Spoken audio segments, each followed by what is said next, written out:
নমস্কার সবাইকে, আমি বিপ্লব মণ্ডল চলে এসেছি নেক্সট ভিডিও নিয়ে। তো প্রথমেই ক্ষমা চাইছি, আজকের যে মার্কেটটা হলো কালকে রাতে আমি পোস্ট করতে পারিনি ভিডিও, একটু কাজের চাপের জন্য।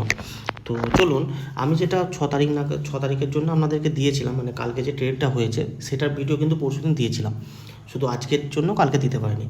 প্রথমে আপনাদেরকে একটা ছোট্ট করে দেখিয়ে দিই যে কালকে দেখবেন মার্কেটে দেখবেন একটু হুলুস তুলুস ব্যাপার হয়েছে। ফেসবুকে যারা আছেন, যারা ফলো করেন দেখতে পাবেন, আদার্স যদি কোনো ফলো করে রাখেন দেখবেন অনেকে বলছে আমার এই প্রফিট হয়েছিল, এই লস হয়ে গেল ঘুরিয়ে, হ্যান ত্যান করে বলছিল।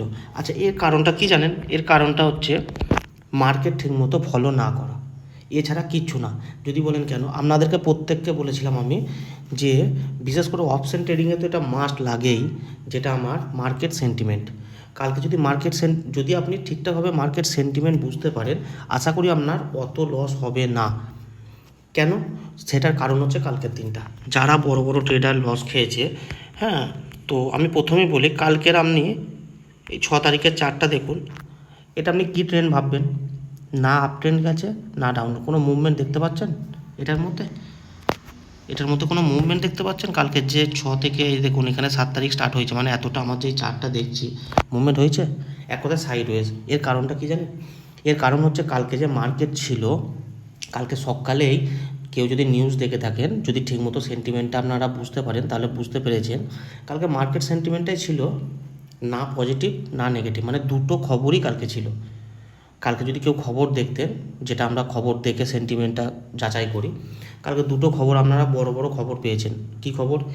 একটা হচ্ছে আরবিআই এমপিসি পলিসির মিটিং ছিল কালকে, সেটা কাল সকালে একটা, কালকে যে আমাদের কালকের দিনের ট্রেডের মধ্যে একটা প্রভাব পড়েছে। আর একটা ছিল যেটা আমরা প্রত্যেককে জানি, এটাকে নিয়ে এখন খুব নাড়াঘাটা হচ্ছে, যেটা হচ্ছে ট্যারিফ। মানে কালকে এই দুটোর মধ্যে কনফিউজ ছিল পুরো মার্কেটটাই, যার জন্য আমার মার্কেট দেখুন কালকে সাইডওয়েজ হয়েছে। অনেকে হয়তো কল অপশনের সাথে ট্রেড করেছে, কল অপশনের সাথে ট্রেড করার পরে দেখছে লাভ হচ্ছে, আরও একটু লাভ করব, কিন্তু দেখা গেল মার্কেট তো সাইডওয়েজ, একটু নেমেছে আবার একটু উঠবে, আবার একটু নামবে, না উপর দিয়ে মুভমেন্ট থাকবে না নিচে দিয়ে, যার জন্য কালকে অনেকের লস হয়েছে। যার জন্য আপনাদেরকে প্রথমেই বলবো, ভালোভাবে মার্কেট সেন্টিমেন্ট বুঝুন, সেন্টিমেন্ট বোঝার পরই ট্রেড করুন। আনাড়িভাবে ট্রেড করবেন না, ক্যাপিটাল আপনারই প্রবলেম হবে। তো আজকে যেমন আপনাকে যদি দেখাই 7 তারিখেরটা দেখুন, দেখুন কালকে যেমন 6 তারিখেরটা একই রোয়ের মধ্যেই ছিল, আজকে 7 তারিখেরটা দেখুন তো, এটা কী ট্রেন্ড? এটা একটা ডাউন ট্রেন্ড, মানে আমার মার্কেট ওপেন হওয়ার পর থেকে একটা ভালো নিচের দিকে ফল করেছে, মার্কেট নিচের দিকে ফল করেছে। আমি নিচের দিকে ফল করলে আমাদের কোনো অসুবিধাই নেই, কারণ আমরা পুট অপশনের সাথে কাজ করব। আজকের মার্কেট সেন্টিমেন্ট কী ছিল? আজকের মার্কেট সেন্টিমেন্ট ছিল নেগেটিভ। কিসের জন্য নেগেটিভ? আজকেও একটা খবর ছিল যেটা ট্যারিফটা কাজে লেগেছে, যে মার্কেটের যে খবর ট্যারিফ, আজকে নেগেটিভ মার্কেটের সেন্টিমেন্ট ছিল।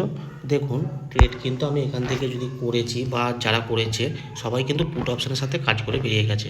আপনাদের মনে অনেকের কোশ্চেন থাকতে পারে, এখানে তো একটা বড় আপ মুভমেন্ট দিয়েছে, ধরতেই পারতাম। দেখুন অপশান ট্রেডিংয়ের ক্ষেত্রে আমার মনে হয় 11টা, 11:30, 12টার মধ্যে গুটিয়ে যায় সবাইকার, 2টো, 2:30, 3টের মতো কেউ বসে থাকে না। যে যা আমাদের লাভ করার ব্যাপার প্রথমেই করে নেওয়া হয়, তার জন্য আমার মেন কাজে লাগে সেন্টিমেন্ট। আমি যদি মার্কেট সেন্টিমেন্ট বুঝে নিয়েছি আজকে মার্কেট নিচের দিকে নামতে পারে, আমি এখানে যদি আমার ট্রেড পেয়ে গেলাম, আমি এখানেই এন্ট্রি নেবো না পুট অপশানের সাথে। আমি ধরি 2টোর পর না 10টার পর আমার কল অপশান দেবে, তবে কারণ আজকে আমার সেন্টিমেন্ট নেগেটিভ, আমি পুট অপশানের সাথেই দেখবো ট্রেড। দেখুন সব কটা, নিফটিটা দেখলেন ডাউন, সেন্সেক্স সেম থাকবে, দেখে বুঝতেই পারছেন, দেখে নিন। আচ্ছা, ব্যাঙ্ক নিফটি দেখে নিই, ব্যাঙ্ক নিফটিও দেখুন মার্কেট সেন্টিমেন্ট ওয়াইজ আমার যখন মার্কেট ওপেন হয়েছে আমার কিন্তু ডাউন মুভমেন্টই এসছে। আমার যদি এখানেই ক্যাপচার করে নিতে পারি, আমি ধরি এখান থেকে আবার কবে আপ মুভমেন্ট হবে ট্রেড আমার তো দরকার নেই, আমি তার আগে যদি লাভ করে বেরিয়ে যেতে পারি, আমি কেন নেক্সট ট্রেড নেবো? আমার টার্গেট হচ্ছে আমার এই ক্যাপিটাল, এই আমার লাভ, সেটা পেয়ে গেলাম, আবার কেন নেক্সট করব? আমি তো বলেইছি প্রথমে অ্যাগ্রেসিভ হলে হবে না। আপনি লাভ পেয়ে গেলেন, ওটা নিয়ে খুশি থাকুন, পরের দিন নেক্সট চেষ্টা করুন আবার লাভ করার। একদিন আপনি বেশি লাভ করতে গেছেন, যেমন কালকে একজনকার ভিডিও দেখলাম 10,000 লাভে ছিল, তিনি হয়তো, আমি না জেনে বলছি, ভুল হতেও পারে, তিনি হয়তো মার্কেট সেন্টিমেন্ট বুঝতে পারেনি কালকে, ভেবেছিলেন, তিনি কল অপশনের সাথে ট্রেড করেছিলেন, ভেবেছিলেন আরও মার্কেট উঠবে, 10,000 টাকায় 15,000 লাভ করব, মাঝখান থেকে ওনার 5,000 টাকা লস হয়েছে। লাভ তো দূরের কথা, যেখানে ও যদি 10,000 লাভে বেরিয়ে যেতে পারতো তাহলে কিন্তু কালকেও 10,000 লাভে থাকতো। আমি কমেন্টও করেছিলাম ওখানে তো যাই হোক, বাদ দিন, যা হয়েছে হয়েছে। প্রত্যেকে একটু সেন্টিমেন্টটা অবশ্যই লক্ষ্য করবেন। তো তাহলে দেখবেন আপনাদের ট্রেডের লসের ব্যাপারটা অনেক কমে যাবে। সেন্টিমেন্ট অনুযায়ী কিন্তু আমাদের মার্কেট ভ্যারি করে। তা চলুন, আর বেশি সময় নষ্ট করছি না, আমি চলে যাই কালকের মার্কেটে কী হবে সেই নিয়ে। কালকে আমাদের মার্কেটের শেষ দিন, শুক্রবার আছে। এক কথায় জিরো টু হিরো করতে পারলে।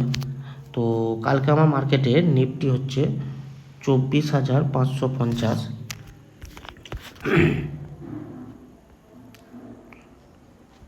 24,550 আমার সাপোর্ট থাকবে।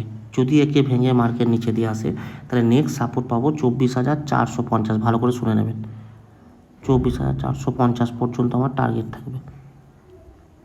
সেম রেজিস্ট্যান্স কি থাকবে? রেজিস্ট্যান্স থাকবে 24,700। যদি একে ভেঙে উপরে যায় 24,800 আমার টার্গেট থাকবে। আচ্ছা, সেন্সেক্স হচ্ছে আমার সাপোর্ট হচ্ছে 80,400। যদি একে ভেঙে নিচের দিকে আসে, আমি টার্গেট নেব 80,300, আমার নেক্সট সাপোর্ট আছে। বোঝাতে পারলাম? সেম রেজিস্ট্যান্স কি আছে? সেন্সেক্সের রেজিস্ট্যান্স আছে 80,800, এবং যেটা এই রেজিস্ট্যান্সকে যদি আমার ভেঙে উপরে যায় 80,900, নেক্সট আমার রেজিস্ট্যান্স থাকবে বা আমার টার্গেট। আমার পড়ে রইল ব্যাঙ্ক নিফটি সাপোর্ট হচ্ছে 55,350। একে ভাঙলে আমার নেক্সট যেটা সাপোর্ট থাকবে সেটা হচ্ছে 55,200, মানে এত পর্যন্ত আমি টার্গেট নেব। সেম রেজিস্ট্যান্স হচ্ছে 55,700। যদি ভেঙে উপরে যায় 55,800 আমার নেক্সট রেজিস্ট্যান্স থাকবে। মানে 55,700কে ব্রেক করলেও আমি কল অপশানের সাথে ট্রেড করব। এই পর্যন্ত আমার টার্গেট থাকবে। বোঝাতে পারলাম? তো হাতের লেখাটা একটু মেনে নেবেন, আমার হাতের লেখা এমনিই খারাপ, তারপর আবার এটা ফোনের হোয়াইট বোর্ডে করছি, কিছু মনে করবেন না। হয়তো খাতায় লিখলে এতটা খারাপ নয়। তো যাই হোক, সবাই খুব ধীরে সুস্থে ট্রেড করবেন, নিজের ক্যাপিটাল বাঁচিয়ে ট্রেড করবেন। আর যে কটা পয়েন্ট বলেছিলাম অবশ্যই কাজে লাগাবেন। আপনারা যারা ট্রেড করেন বুঝতেই পারছেন আমি কেন বললাম কালকে ডেটে এরকম গেছে। আর এইরকমই হয়, মার্কেট সেন্টিমেন্ট বোঝার চেষ্টা করুন। যদি কোনো ডাউট থাকে, অযথা ট্রেড করবেন না। তো চলুন, কোনো ব্যাপার না, যা হয়েছে হয়ে গেছে। নেক্সট দিন কী হবে সেটা নিয়ে কালকে দেখা যাক, জিরো টু হিরো। তো আশা করি সবাই জিরো থেকে হিরোই হব, কেউ যেন হিরো থেকে জিরোতে না নামেন।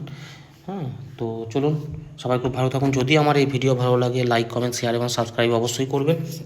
এবং আপনাদেরকে যদি কিছু কোশ্চেন থাকে, অনেকে হয়তো 2-3জন কোশ্চেন করে রেখেছেন, আমি কাল পরশু করে আপনাদেরকে অ্যান্সার দিয়ে দেবো। টাইম পাইনি বলে দিতে পারিনি। বাকি আরও যদি কোনো কোশ্চেন থাকে বলবেন, আমি একবারে দিয়ে দেবো। তো চলুন, সবাই ভালো থাকুন। Tata, bye bye, good night.